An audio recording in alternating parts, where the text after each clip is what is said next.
वसल्लम। जनाब सदर, ये तो वो मौजू है जिसके बयान के लिए सारी दुनिया के दरख्तों कलम को बना दिए जाए, समंदरों के पानी को रोशनाई बना दिया जाए और जमीन से आसमां के खलील को राह बना दिया जाए।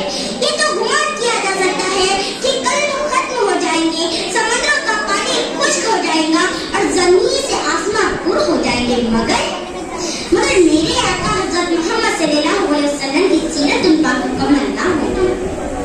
जनाब सदर, एक मोमिन के लिए, एक मुसलमान के लिए और एक कलमा गुम के लिए नबी करीम सल्लल्लाहु अलैहि वसल्लम की ज़ात-ए करामी हर लिहाज से मरकज़ और महवर है कि मानो इक़्तिदार का मंबा है।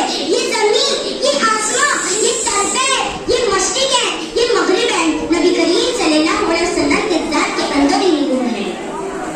उसकी अकीदत की आग हर रंग और बू में, अलाला और गुल में है, महकते हुए चमन में, कलियों की महक में, बुलबुल की चहक में और हवाओं की लहर में नबी करीम सल्लल्लाहु अलैहि वसल्लम के जलवे देखिए।